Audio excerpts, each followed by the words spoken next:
오늘 하나님 말씀 이사야서 10장 1절부터 4절의 말씀입니다. 이사야서 10장 1절부터 4절의 말씀입니다. 불의한 법령을 발표하며 불의한 말을 기록하며 빈핍한 자를 불공평하게 판결하여 내 백성의 가련한 자의 권리를 박탈하며 과부에게 토색하고 고아의 것을 약탈하는 자는 화 있을진저 너희에게 벌하시는 날에와 멀리서 오는 환난의 때에 너희가 어떻게 하려느냐. 누구에게로 도망하여 도움을 구하겠으며 너희 영화를 어느 곳에 두려느냐. 포로된 자의 아래에 굽으리며 죽임을 당한 자의 아래에 엎드러질 따름이니라. 그럴지라도 여호와의 노가 쉬지 아니하며 그 손이 여전히 펴지리라. 아멘. 할렐루야. 우리 하나님 참 좋으신 하나님이십니다. 아멘. 지금 이 시간도 하나님의 은혜와 평강이 여러분들과 여러분의 가정과 직장과 사업자 그리고 여러분들 자녀들까지 하나님의 은혜가 흐르고 넘치도록 채워지길 주의 이름으로 축원합니다. 아멘.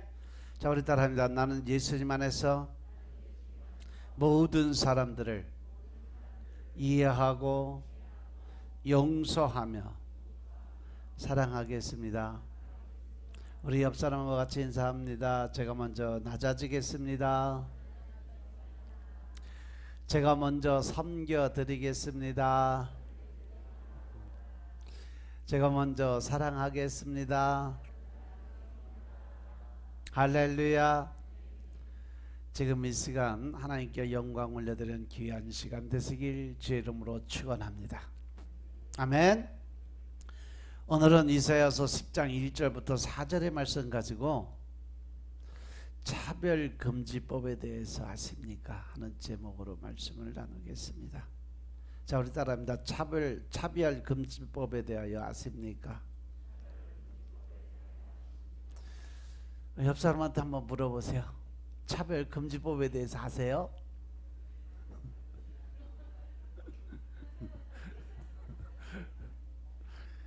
차별금지법이라고 듣기는 무지하게 많이 들었어요. 벌써 몇 년 서로 국회에서 이거 갖고 대적한 게 벌써 몇 년이 흘렀는데 많은 국민들이 차별금지법에 대해서 제대로 아는 분들이 별로 없더라고. 근데 또 이번에는 정의당에서 그 앞에다 한 단어를 더 붙였어요. 포괄적 차별금지법. 포괄적이란 단어가 아주 어마어마한 힘이 있어요. 그 안에 내용을 삽입하고 집어넣을 수 있는 것이 엄청나게 많아요. 근데 그 내용들이 어떻게 되는지 잘 모르니까 많은 사람들이 교회가 차별금지법에 대해서 반대하니까 왜 교회가 차별금지법을 만드는 것을 반대하느냐고 오히려 교회에 대해서 손가락질하고 또 많은 욕을 해요. 마치 교회가 차별금지법을 반대하는 것을 그냥 조건 없이 무조건 그냥 안 좋다 하지 마라 하고 반대하는 것처럼 보고 있어요. 그런데 이 세상에서 차별을 금지하는 것을 제일 먼저 이렇게 나타내신 분이 바로 하나님이세요. 남자 여자의 평등권을, 그래서 태초에 하나님께서 사람을 만들 때 이 몸 하나에다 남자 여자 영을 같이 넣었어요. 나중에 이제 혼자 사는 것이 독차는 것이 하나님 보시기 안타까워서 그 안에서 아담을 깊이 잠들게 하고 난 이후에 거기서 갈비뼈를 뽑아서 새로운 인간을 만든 것이 하와. 그래서 아담과 하와, 남자와 여자는 같은 평등권의 권리를 가지고 있는 거예요. 그래서 차별을 금지하는 것을 제일 먼저 하신 분이 하나님이시라는 거죠. 그리고 그 하나님을 믿는 기독교인들이 차별 금지에 대해서 가장 강조적인 삶을 살았어요. 그리고 기독교의 복음이 들어가는 곳마다 그 사회에 차별이 없어진 것은 역사적인 사실이에요. 우리나라도 그랬잖아요. 양반과 종, 모습과 주인, 이 관계를 깨서 평등한 삶을 살게 만든 것이 바로 우리나라의 기독교가 다시 역수입돼서 들어와서 그 뒤에부터 일어난 일들이 평등권을 주장하게 만들었어요. 그런데 왜 교회가 이 금지법을 반대하냐면 지금 정의당을 중심으로 해서 발의한 차별금지법의 독소 조항들 때문에 그래요.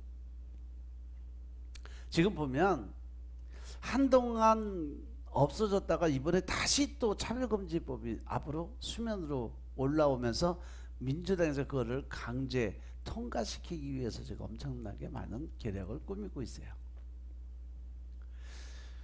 이 차별금지법을 반대하는 기독교인들도 구체적으로 그 독소 조항이 어떠한 것인지 알지 못하고 있기 때문에 또 그것을 찬성하는 사람들도 있어요.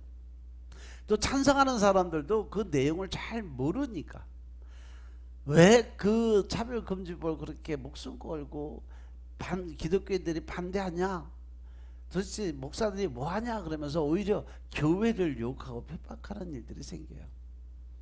그래서 오늘 이 시간에 지금 국회에서 또 발의하는 이 차별금지법의 문제가 무엇인지 한번 살펴보고 또 성경 하나님의 말씀을 통해서 왜 그것이 문제가 되는가에 대해서도 한번 살펴보고 여러분들이 다른 사람과 대화할 때 이래서 차별금지법이 안 좋은 거야. 더더군다나 포괄 차별금지법이라는 것은 그 안에 이 독소조항이 이런 것들이 있기 때문에 그런 거야 라고 설명을 해야 돼. 먼저 용어부터 정리를 해보면 지금 국회에 발의한 차별금지법은 정확하게 말하면 포괄적 차별금지법이라고 얘기해요. 왜 포괄적 차별금지법이라고 얘기하냐면 우리 헌법에 보면요 이미 개인적인 차별금지법이 이미 돼 있어요. 개인 인격 존중에 관한 그 얘기가 법으로 정해져 있어요. 그게 개인적인 차별금지예요. 예를 들어서 장애인 차별금지법, 고령자 고용법, 고용차별금지법이죠. 그리고 기간제법, 남녀 공용평등법, 양성평등기본법, 근로기준법, 국가인권위원회법, 노동조합법, 더 나가서 직업안정법, 보건의료, 방송, 경력, 외국인, 또 외국인 처우기본법, 문화의 다양성, 연령차별 금지, 청소년 보호, 노인 복지법, 파견법, 재용 33개의 개별적인 차별금지법이 이미 법으로 정해져 있어요. 그런데 그러한 것들은 따로 나타내지 않고 지금 그 외에 다른 중요한 것을 속에다 독소조항을 집어넣어서 다시 통과시키려고 하는 중이에요. 그러니까 우리나라 법에는요 남녀에 대한 차별금지나 장애인에 대한 차별금지나 외국인에 대한 차별금지법이나 인종에 대한 차별금지법이나 연령에 따른 차별금지에 관한 개별적인 법들이 이미 정해져 있고 지금 시행 중에 있습니다. 그래서 사람들이 살아가는 개인적인 일에 대해서는 얼마든지 존중하고 또 존중받을 수 있는 조건을 이미 법에서 정해서 시행하고 있어요. 그래서 지금 우리가 그 법을 지키고 살려고 노력을 하고 있는 거죠. 그죠? 근데 왜 굳이 포괄적이란 단어를 앞에 붙여서 차별금지법이라고 해서 새로운 법을 만들려고 하냐면 결국 동성애를 합법화하기 위한 새로운 법을 만들기 위해서 그런 거예요. 이렇게 말을 하면 우리 기독교인들이 차별금지법에 대해서 오해를 하고 있는 것 아니냐고 말할지도 모르지만 그래서 구체적으로 포괄적 그 차별금지법에 어떤 내용이 들어있는가를 한번 여러분들이 아셔야 돼요. 차별금지법 제2조 정의 이 법에서 사용하는 용어의 뜻은 다음과 같다. 성별이란 여성, 남성 그 외에 분류할 수 없는 성을 말한다. 여성이 앞에 나오고 남성이 뒤에 간 것도 나름대로 계획이 있는 거예요. 그리고 나서 그 외에 분류할 수 없는 성이 뭘까? 현행 우리나라 헌법 제36조 1항에 보면 헌법 36조 1항은 혼인과 가족생활은 개인과 전원과 남녀 양성의 평등을 기초로 성립되고 유지되어야 하며 국가는 이를 보장한다라고 규정을 하고 있어요. 그러니까 우리나라 헌법에는요, 가족을 말할 때 남자 여자의 양성을 기초로 해서 가족 생활이 성립되고 유지되어야 된다라고 정확히 명시가 되어 있고, 이것을 국가가 보장해준다, 보호해주고 지켜준다는 거죠. 그런데 포괄적 차별금지법에는요, 성별이란 여성과 남성 바뀌었죠. 헌법에는 남성과 여성인데 포괄적 차별금지법에는 여성이 앞서 나왔어. 그래서 여성, 남성 그뿐 아니라 그 외에 남성과 여성으로 분류할 수 없는 성을 말한다라고 정의를 하고 있어요. 그러니까 포괄적 차별금지법은요, 지금 우리나라의 헌법과도 맞지 않는다는 거죠. 하나님의 말씀인 성경에서 하나님이 남자와 여자를 창조하시느니라고 말씀하고 있어요. 그래서 이 법은 하나님께서 하신 말씀과도 맞지 않고 우리나라 헌법과도 맞지 않는 법이다. 또 제2조 정의 4항에 보면 성적 지향이란 이성애, 동성애, 양성애 등 감정적, 호의적, 성적으로 깊이 이끌릴 수 있고, 친밀하고 성적인 관계를 맺거나 맺지 않을 수 있는 개인의 가능성을 말한다라고 기록이 되어 있어요. 무슨 말이냐면, 내가 남자로서 남자를 성적으로 좋아할 수도 있고 여자로서 여자를 성적으로 좋아할 수도 있다라는 것을 법으로 정한다라는 거예요. 또 내가 성적으로 남자도 좋아하고 여자도 좋아할 수 있는 양성에 그것도 인정해 주겠다는 거죠. 결국 이 법은 동성애를 합법적으로 인정하는 법이죠. 이렇게 되면 결국 동성 간의 결혼도 합법화 될 수밖에 없다. 남자와 남자끼리 결혼해서 결혼 신고하면 동의해서 받아주고 인정해 줘야 돼요. 여자가 여자끼리 결혼을 해도 인정해 줘야 돼요. 그래서 이 프로테스를 한번 찾아보니까 신기한 것은 우리나라 국민 가운데 80% 이상이 차별금지법을 찬성을 한다고 그래요. 엄청나죠? 결국 우리나라 국민의 20%만 동성 간의 결혼을 인정한다는 거죠. 그러니까 결국 우리나라 국민들의 80%는 아직까지는 동성 간의 결혼을 인정하지 않는다는 거예요. 그럼에도 불구하고 국민의 80%가 이 법을, 차별금지법을 찬성한다는 것은 아직 많은 국민들이 차별금지법에 대해서 잘 못 알고 있다는 거죠. 차별금지법을 찬성하는 사람들도 거의 80%,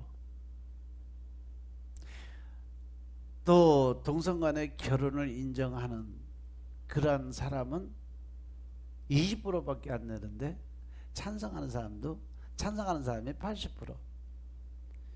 근데 또 전체적인 것을 조사를 해보니까 동성 간의 결혼을 인정할 수 없다, 동성애 결혼은 반대한다라는 그 프로테스트가 80%가 넘어요. 그러니까 애매모호하게 그냥 막무가내로 사람들 듣기 좋은 소리로 따라가는 개념이 없는 무개념으로 사는 사람이 80%나 된다는 얘기예요. 즉 그 법에 대해서 제대로 알고 있는 사람이 별로 없다는 얘기죠. 또 2조 5항에 보시면 성별 정체성이란 자신의 성별에 관한 인식 또는 표현을 말하고, 자신이 인지하는 성과 타인이 인지하는 성이 일치하거나 불일치 않는 상황을 포함한다. 쉽게 말하면 내가 남자인지 여자인지 또는 남자도 아니고 여자도 아닌 제3의 성인지 남자도 여자도 아닌 그러한 성인지 내가 인식하고 판단하는 대로 결정이 된다. 이거예요. 자기가 남자임에도 불구하고 나는 여자예요 라고 얘기하면 그 사람은 여자로 인정을 해주는 거예요. 여자가 내가 남자예요 그리고 얘기하면 그 사람을 남자로 인정을 해주는 거예요. 이 법의 통과가 그래요. 그래서 레즈비언들이나 뭐 호모들이나 보면 각자 그 안에 남자의 역할, 여자의 역할을 하는 사람들이 따로 있어요. 그 남자의 역할, 여자의 역할을 하는 그 사람들을 인정하고 남자, 여자로 성을 바꿔버린다는 거죠. 즉 내성에 대한 규정은 내가 마음대로 내 성에 대한 거, 남성인지 여성인지 그 결정권은 내 마음대로 내가 결정할 수 있다. 그래서 어떤 목사님이 하시는 얘기 들어보니까 이 법에 이미 제정되어서 시행되고 있는 뉴욕에는요, 자신이 마음대로 만든 성적인 그 성 구별이 한 30개 이상이 된다 그래요. 남자, 여자, 뭐 무슨 각종 동물 같은 그 이름을 다 붙여서 난 이런 사람이야. 그러면 그러고서 가서 법에 가서 호적에 바꿔놓으면 그 성이 그렇게 돼버리는 거예요. 그게 30종류나 된대요. 아주 심각한 얘기들이에요. 근데 이러한 내구성을 몰라요, 사람들이. 또 제3조를 보면 제3조 금지 대상 차별의 범위를 보면 이 법에서 차별이란 다음 각 호의 어느 하나에 해당하는 행위 또는 그 경우를 말한다라고 하고 합리적인 이유 없이 성별, 장애, 나이, 언어, 출신 국가, 출신 민족, 인종, 국적, 피부색, 출신 지역, 용모 등 신체 조건, 혼인 여부, 임신 또는 출산, 가족 및 가구의 형태와 상황, 종교 사상 또는 정치적 의견. 가장 중요한 게 여러분들이 봐야 될 것이 종교적인 부분이에요. 또 형의 효력이 실현된 전과, 성적 지향, 성별의 정체성, 학력, 고용 형태, 병력 또는 건강 상태, 사회적 신분 등 이하 성별 등이라고 한다를 이유로 다음 각 호의 어느 하나의 영역에서 특정 개인이나 집단을 분리, 구별, 제한, 배제, 거부하거나 불리하게 대우하는 행위라고 이야기를 해요. 바로 여러분들이 여기서 제일 중요하게 볼 부분이 어디냐? 종교에 관한 부분. 그래서 어떤 종교적인 이유로 어떤 개인이나 집단을 분리, 구별, 제한, 배제, 거부, 불리하게 대우하는 경우 이러한 행위는 할 수 없다라고 법으로 규정하는 거죠. 여기서 종교라고 이야기할 때는 이단 포함입니다. 그래서 기독교에서 이단이라는 이유로 이단 개인이나 그 단체를 분리, 구별, 제한, 배제해서 거부하는 행위는 할 수 없다. 그래서 이단이 뭐가 잘못됐다, 이단은 이래서 이단이다라는 이야기를 만약에 강단에서 선포가 되면 그것이 법으로 걸리는 거예요. 그 목사는 구속되는 거예요.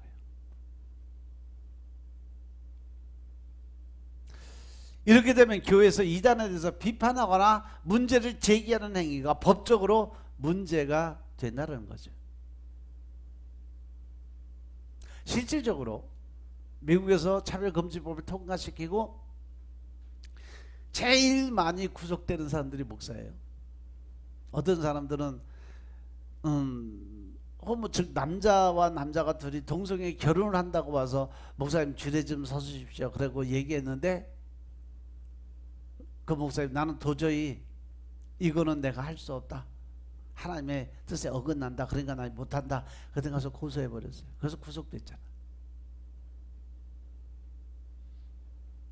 또 레즈비언들 둘이 여자들끼리 와서 결혼한다고 어느 이 베이커리에서는 케이크 만들어 결혼 웨딩 케이크 만들어 달라고 주문을 했는데 거기에 양성애자들 결혼한다고 얘기하니까 나 그거 못 만들겠다. 그래서 거기도 고소해서 구속돼서. 근데 미국에는 그게 법에 걸리면 벌금이 엄청나게 많아요.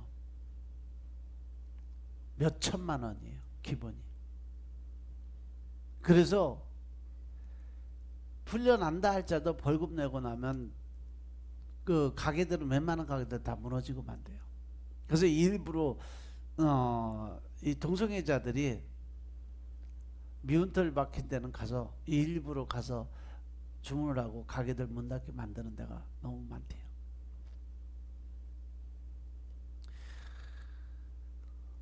어느 목사님이 이단의 자료들을 개인적으로 정리하기 위해서 개인 블로그를 거의 한 20년 이상을 운영을 했는데, 얼마 전에 갑자기 그 목사님 블로그에 올린 설교가 일방적으로 계속 삭제가 되더래요.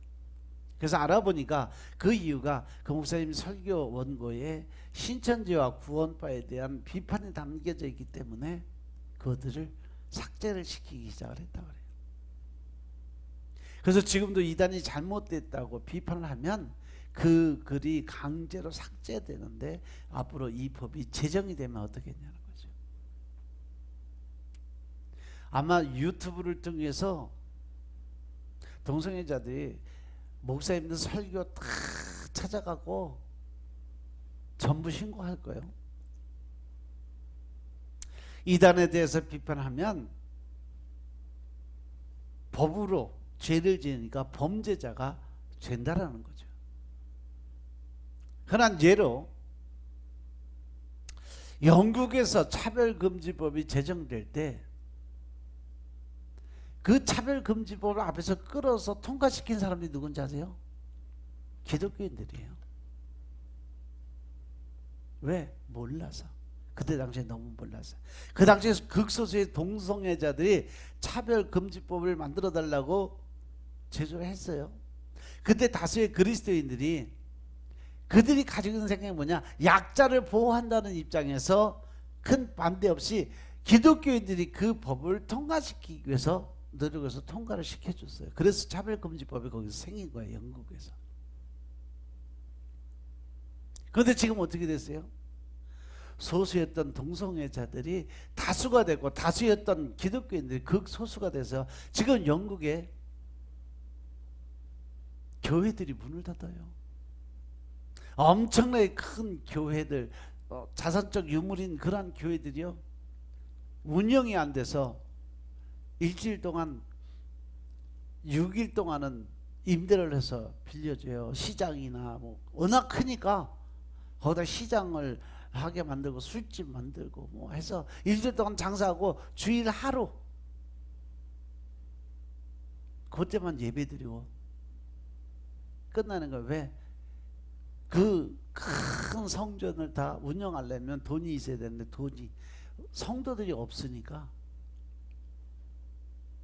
그거를 빌려줘서 거기서 얻은 수익금으로 교회 운영하는 거예요. 그러니까 이사야서 1장에 하나님이 하신 말씀이 그대로 이루어지는 거예요. 너희들이 와서 아무리 형식적으로 예배를 드리면 뭐하고 예배를 드리면 뭐하냐, 나는 그런 거 아주 진절머리가 난다. 누가 와서 이 성전 아예 문을 닫아버리고 아무도 못 들어오게 했으면 좋겠다. 이란 탄식 어린 말씀을 하시는 거죠.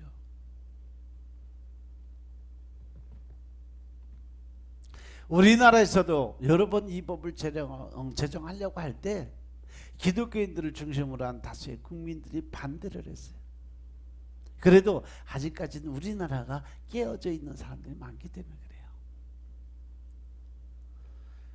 이때 이렇게 주장하는 사람들이 있었어요. 그러면 동성애에 관한 부분이 국민적인 공감을 이루지 못하니까 동성애 부분만 빼고 법을 만들면 어떻게 되냐, 그러면 통과되지 않겠냐 라고 얘기하니까 뭐라 그러는지 아세요? 동성애에 관한 부분을 빼면 이 법을 만들 필요가 없다. 왜? 이미 다 만들어져 있으니까.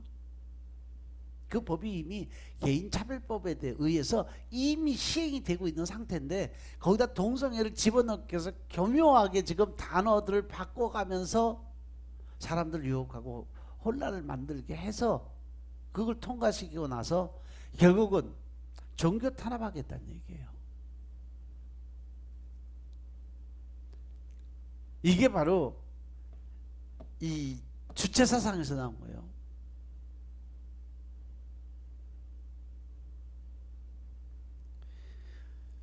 그래서 이 종교를 탄압하게 돼서 그걸로 인해서 나라를 전부 집어삼키겠다는 얘기죠.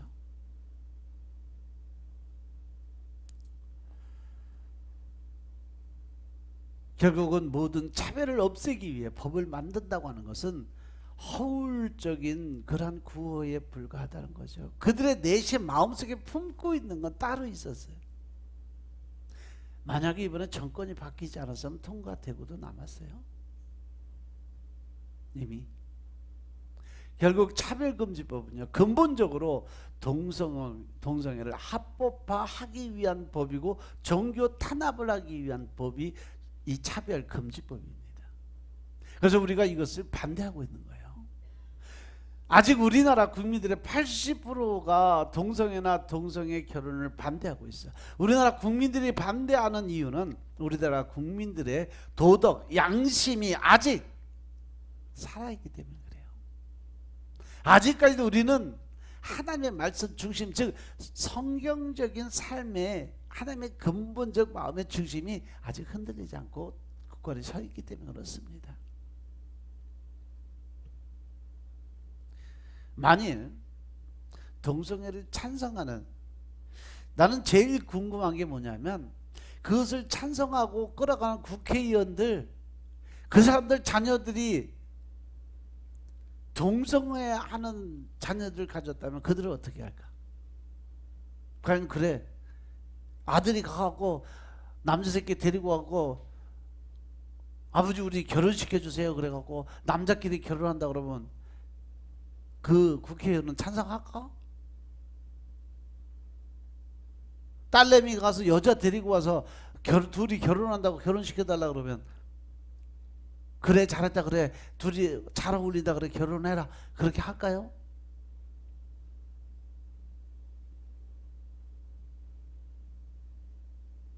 앞에서는 그렇게 떠들고 뒤에서는 내 새끼는 절대 안 되고 결사 반대할 사람들, 그 사람들이에요. 입장 바꿔놓고 생각을 해보면 그래요. 만약에 그거 찬성하는 사람들, 그 법 통과시키려고 하는 사람들, 그 사람들 자녀들이 가서 동성애하고 레즈비언하고 그러면서 결혼한다고 남자가 남자 데려오고 여자가 여자 데려오면 둘이 결혼 승낙해주고 같이 살라고 저 집 마련해 주겠냐고요. 아마 결사 반대하고 절대 안 된다고 엄청나게 난리를 칠 거예요.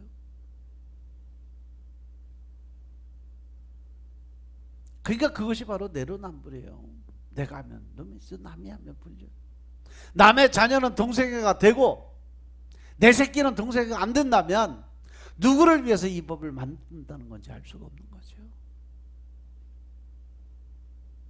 남의 자녀가 되면 내 자녀도 된다는 조건이 있어야죠. 그게 평등한 거니까. 우리가 동성애를 합법화하는 법을 만드는 것을 반대하는 이유는 하나님의 말씀인 성경에서 분명하게 하나님의 명령하신 거기 때문에 그렇습니다. 오늘 본문 이사야 10장 1절을 보시면 불의한 법령을 만들며 불의한 법을 발부하여 불의한 그 말을 기록하는 것 때문에 하나님이 싫어하신다 그랬어요. 이것은 이스라엘이 패망한 원인을 말씀하는 구절이에요. 이스라엘이 망하게 된 이유는 바로 불의한 법령을 만들어서 불의한 말을 기록해 놓은 거기 때문에.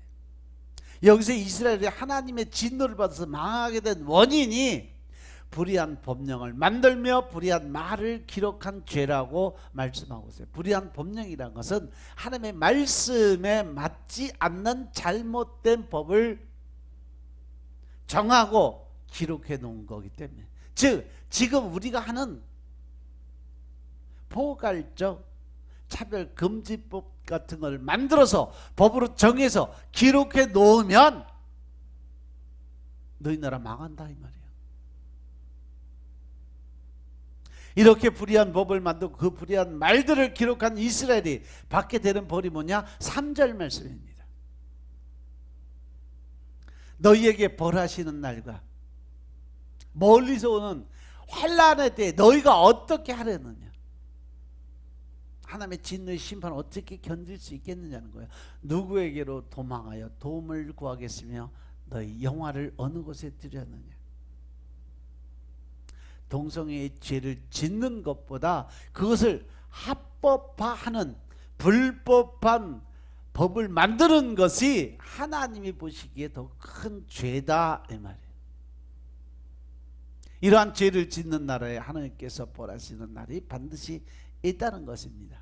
그 나라에 환난의 때가 반드시 있다는 거예요. 그때 너희가 어떻게 하겠느냐라고 하나님 말씀하시는 거예요.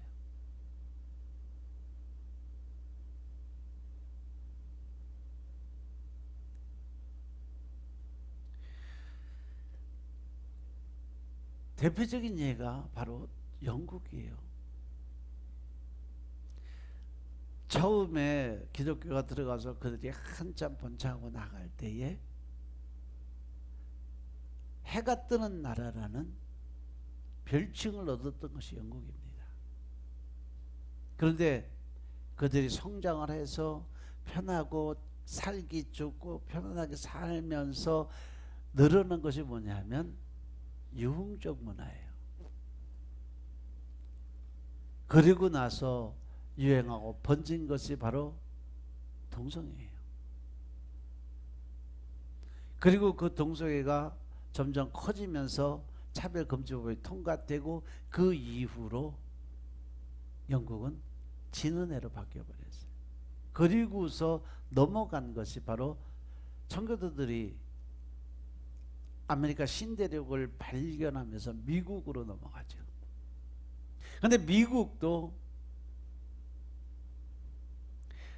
몇백 년이 지나면서 결국은 또 그들에게도 똑같은 과정이 들어왔어요.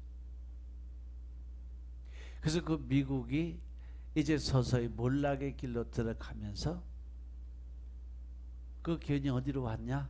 이제 동방에 해 뜨는 나라로 넘어오는 거죠.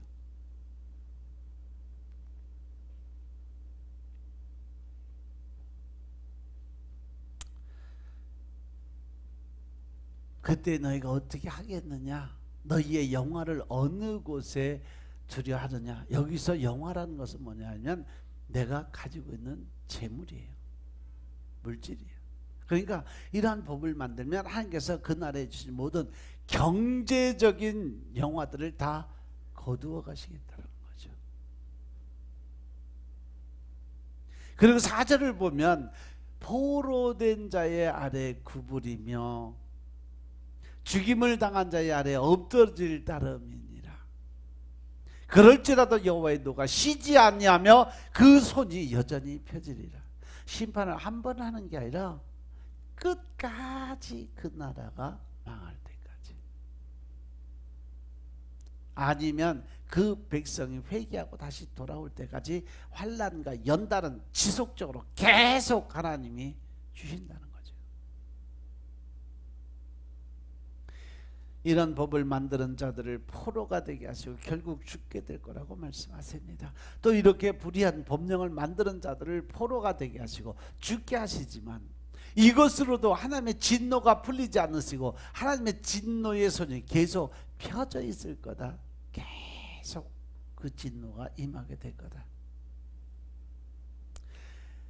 그런데 정말 안타까운 것은 하나님을 믿지 않는 사람들이 동성애를 인정하는 것은 어쩔 수가 없는데, 중요한 게요, 기독교인들 가운데도 동성애를 인정하는 사람들이 있다는 거죠. 그들은 하나님은 사랑이니까 동성애자들도 사랑으로 품어주고 안아주고 이해해줘야 된다라고 이야기를 해요. 그러면서 예수님도 그 당시에 죄인의 대명사였던 세리와 창녀의 친구가 되지 않냐라고 이야기를 해요. 그래서 이 땅에 예수님이 다시 오신다면 동성애자들도 사랑할 것이라고 주장을 해요. 이 말이 맞는 말일까? 아니면 틀린 말일까? 하나님은 사랑이니까 모든 사람을 원수도 사랑하라고 그랬는데 동성애 한다고 해서 미워하면 그건 하나님의 법에 어긋난 거다. 그러니까 그들도 사랑해 줘야 된다. 이해해 줘야 된다. 겉으로는 그냥 말만 번지르르 해요. 그냥 들으면 아 맞아, 하나님 사랑이니까 겉으로는 맞는 말 같아. 근데 말씀을 몰라서 하는 얘기죠. 말씀을 안 읽고 그냥 몇 마디 주워 들은 걸로 얘기하는 거예요. 예수님께서 세리를 사랑하셨는데 세리에서 어떻게 사랑했는지 그 이유를 알고 결과를 봐야죠. 먼저 그가 지은 죄를 철저하게 회개하게 만드셨어요. 그래서 세리가 착복한 세금을 다 돌려주게 하시고 예수님을 따르게 만들었어요. 그 대표적인 인물이 누구요? 세리 마태요. 그리고 예수님이 창녀를 사랑하셨어요. 누구? 창녀 마리아예요. 예수님이 십자가 돌아가실 때까지 끝까지 그 자리를 지켜줬던 마리아. 그래서 어떻게 했어요? 간음한 죄를 철저히 돌이키고 회개하게 하셨어요. 그렇게 하시고 난 다음에 예수님을 따르게 하셔서 마지막까지 예수님을 지키게 만들었던 것이 바로 창녀 마리아였어요. 물론 예수님이라면 동성애자들도 사랑하실 겁니다. 그래서 어떻게 하시겠어요? 동성애의 죄를 철저히 회개하게 만들어서 바뀌고 난 다음에 그들을 택하실 거라는 거죠. 그래서 우리가 동성애자를 미워할 필요는 없어요. 동성애자도 사랑해 줘야 합니다. 그런데 동성애자는 사랑해야지만 그 동성애자가 가지고 있는 죄는 미워할 수 있는 마음을 가져야 된다.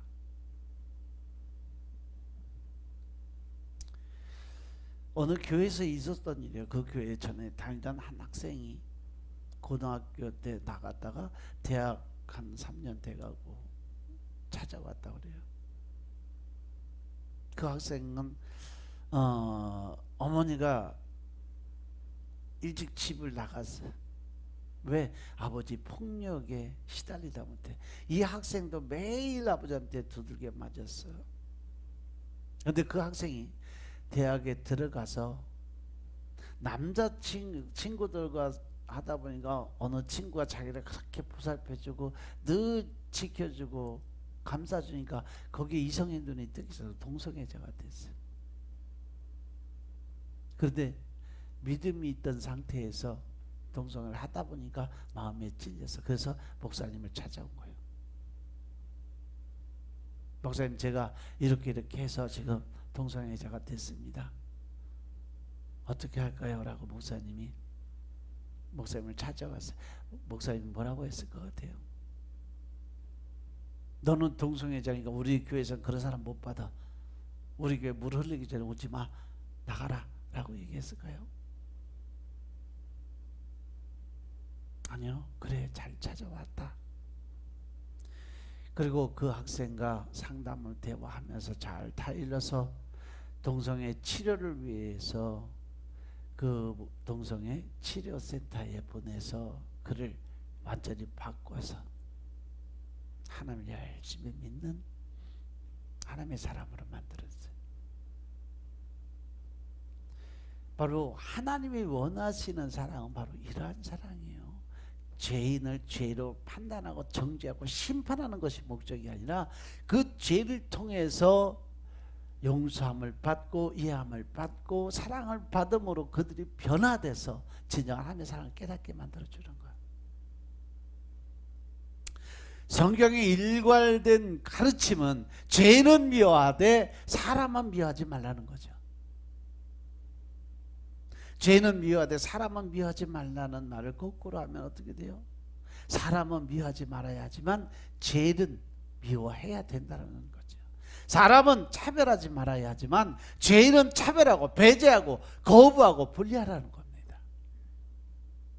그런데 포괄적 차별금지법은 동성애라는 죄를 차별하고 배제하고 거부하는 것을 그 자체가 죄다 이렇게 얘기하는 것이 포괄적 차별금지법이에요. 일부 기독교인들은 동성애자들에 대해서 이렇게 얘기를 해요. 동성애는 타고난 본성이다라고 그래요. 그래서 동성애도 하나님이 주신 거라고 얘기를 해요.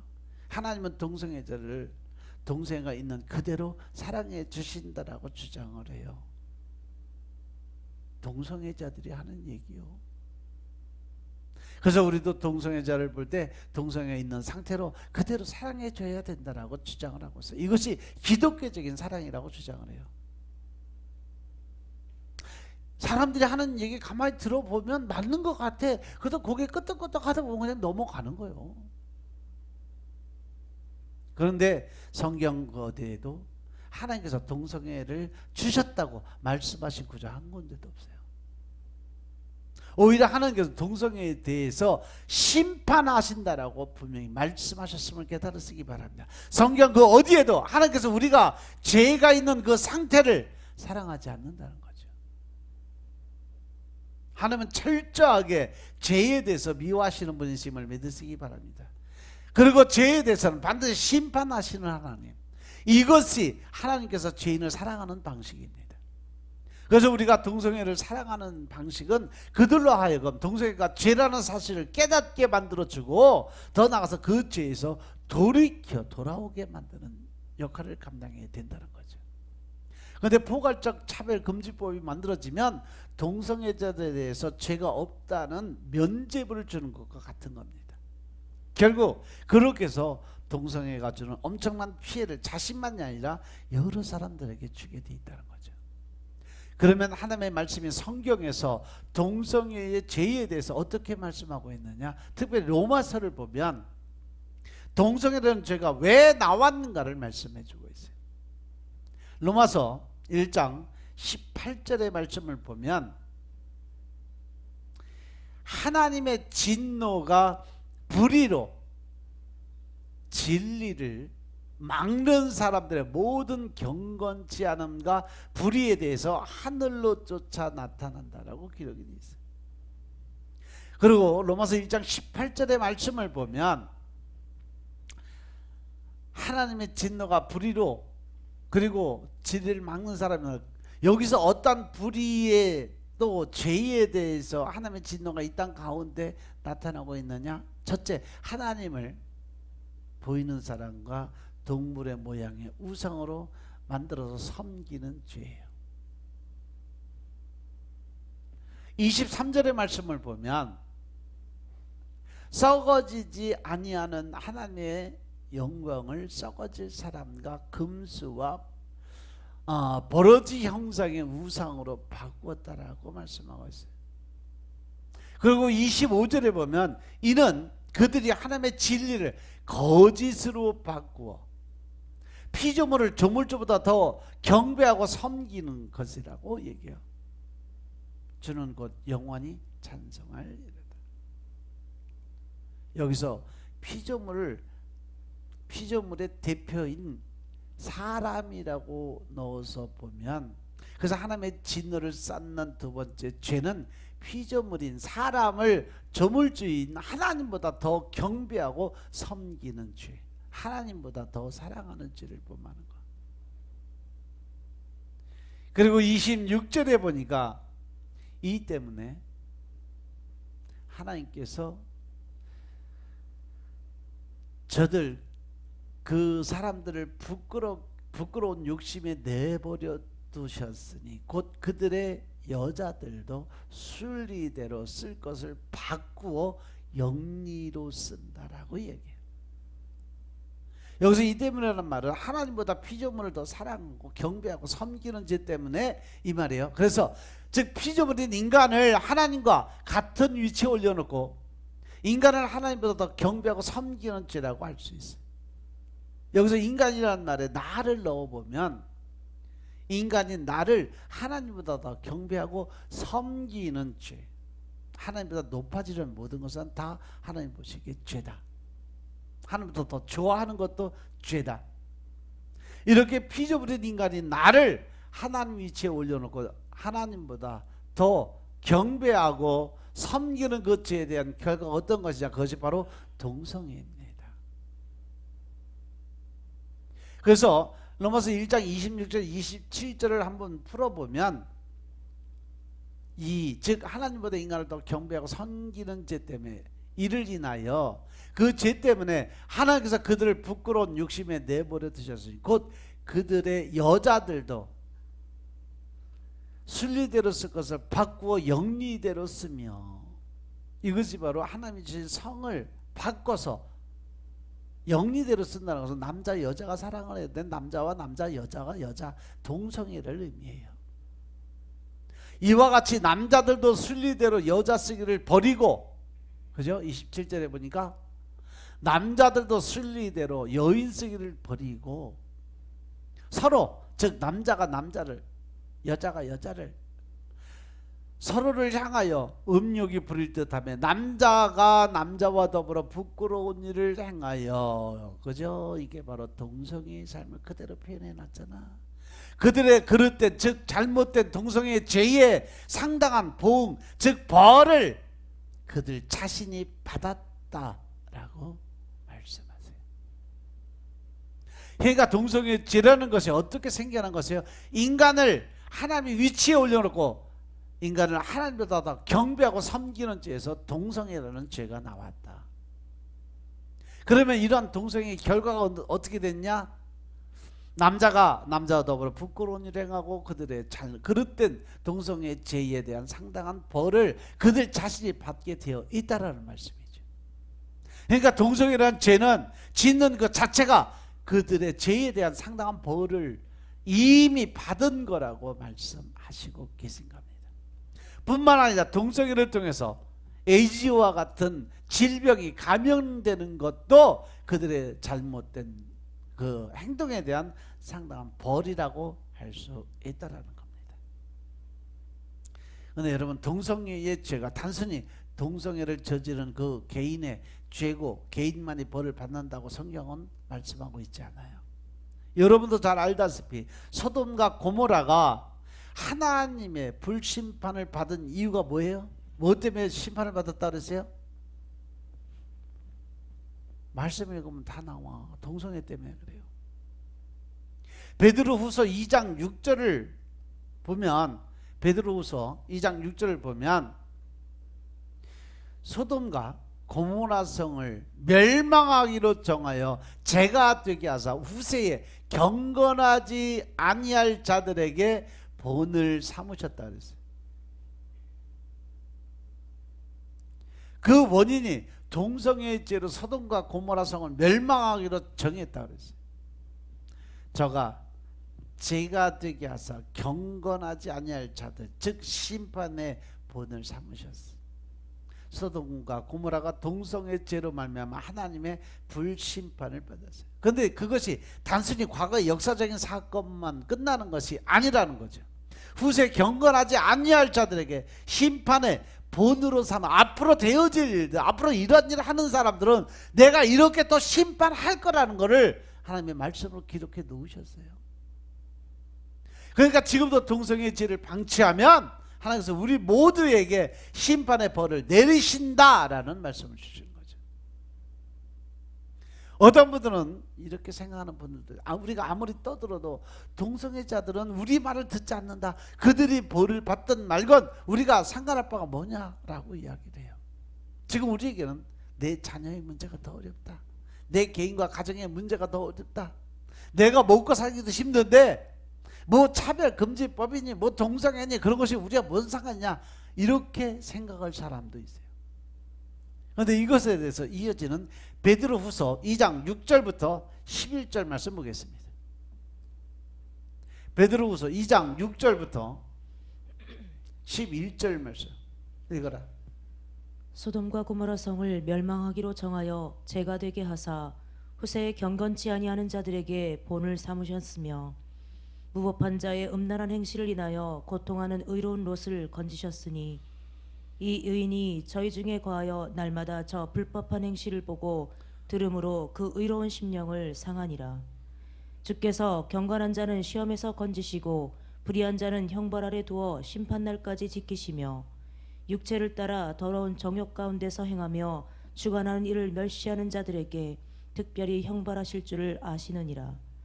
이들은 담대하고 고집하여 떨지 않고 영광 있는 자를 회방하거니와 더 큰 힘과 능력을 가진 천사들이라도 주 앞에서 저희를 거스려 회방하는 송사를 하지 아니하느니라. 아멘. 여기서 이 7절 8절의 말씀을 보면 이 무법한 자들, 그 음란한 행실, 즉 동성애자죠. 그로 말미암아 고통당하는 의로운 롯을 건졌다라고 말씀하시고, 이는 이 의인의 그들 중에 거하면 날마다 저 불법한 행실을 보고 들으므로, 불법한 행실이라는 것은 바로 동성애를 하는 사람들, 그 의로운 심령이 상함이라고 말씀했어요. 우리는 구약 성경에 나오는 롯에 대해서, 그는 소돔 고모라에서 그 어떤 것도 할 수 없었던 자라고 생각을 해요. 롯이 할 수 있었던 거 아무것도 없었으니까.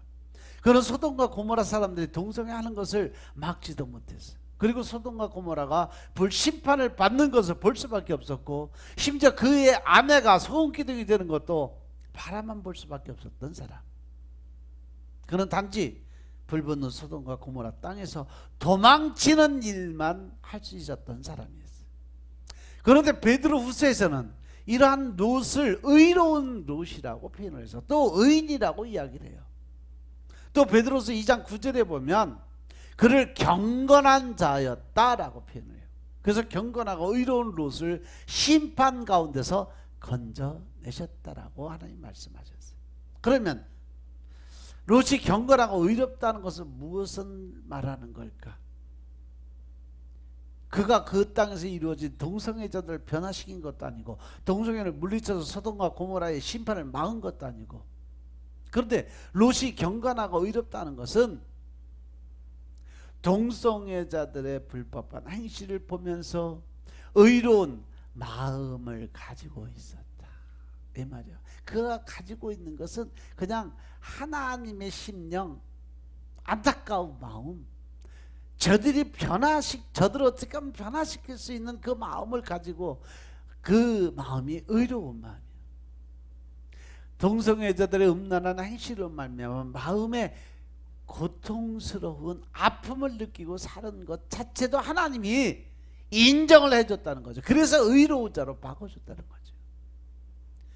바로 이것이 지금 하나님께서 우리에게 원하시는 마음인 것임을 깨달으시기 바랍니다. 이 세상이 어떻게 되든 말건 나만 문제가 없으면 괜찮다고 하는 것은 절대 하나님께서 우리에게 원하시는 마음이 아니라는 사실을 명심하시기 바랍니다. 우리는 이러한 불의한 현실을 보면서 우리 마음이 상하기라도 해야 돼. 하나님 앞에서 흥분이라도 하고 안타까운 마음 가지고 고통의 마음을 갖고 살아갈 줄 알아야 돼요. 왜 그럴까?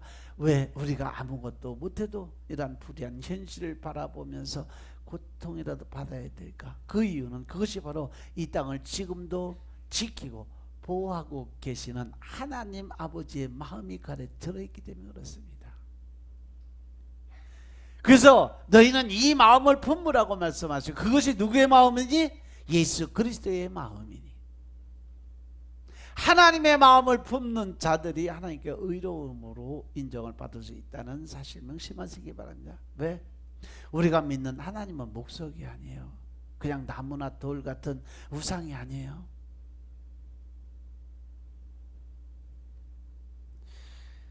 아직도 우리가 하나님을 믿는다면 하나님은요, 하나님의 의, 즉 하나님의 생각을 가지신 분이세요. 감정도 가지고 계시고 행동하시는 살아계신 아버지 하나님, 인격적인 하나님인 것을 깨달으시기 바랍니다. 그래서 불의한 땅에서 진노하고 계시는 하나님의 마음을 느끼고 살 수 있어야 된다는 사실입니다.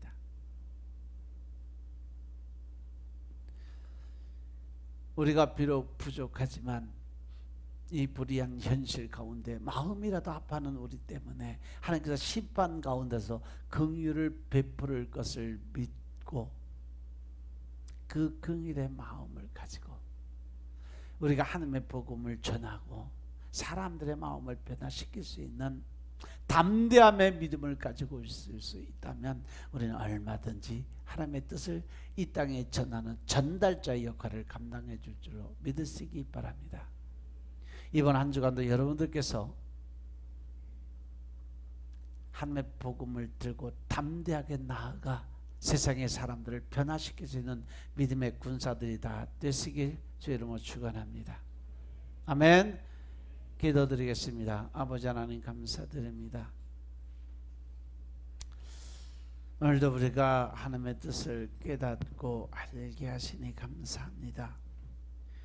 우리 마음속에 신령과 진정의 마음으로 주님을 깨닫고 알게 하시니 감사합니다.